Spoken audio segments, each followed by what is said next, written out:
Pemerintah Kota Makassar kembali menunda penerapan surat keterangan bebas COVID-19 bagi masyarakat yang ingin memasuki wilayah Kota Makassar.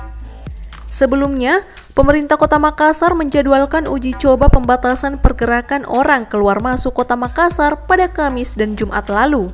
Namun karena alasan terkendala beberapa hal, uji coba pembatasan akses keluar masuk Kota Makassar tak jadi diterapkan. Penjabat Wali Kota Makassar, Rudi Jamaluddin menegaskan, penerapan surat keterangan bebas COVID-19 dan pemeriksaan di perbatasan akan diterapkan pada Senin mendatang. Penjabat Wali Kota Makassar, Rudi Jamaluddin menegaskan, penerapan surat keterangan bebas COVID-19 dan pemeriksaan di perbatasan akan diterapkan pada Senin mendatang.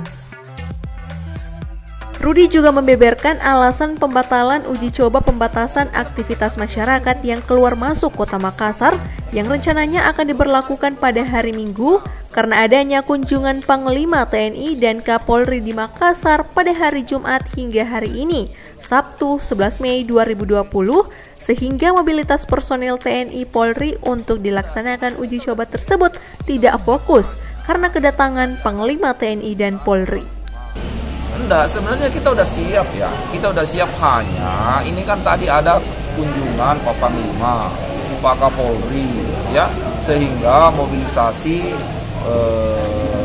personil TNI Polri untuk dilaksanakan uji coba itu kan mereka lagi fokus kedatangan beliau-beliau.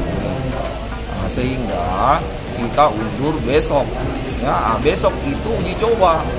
Ya, tapi tidak seluruh titik dulu.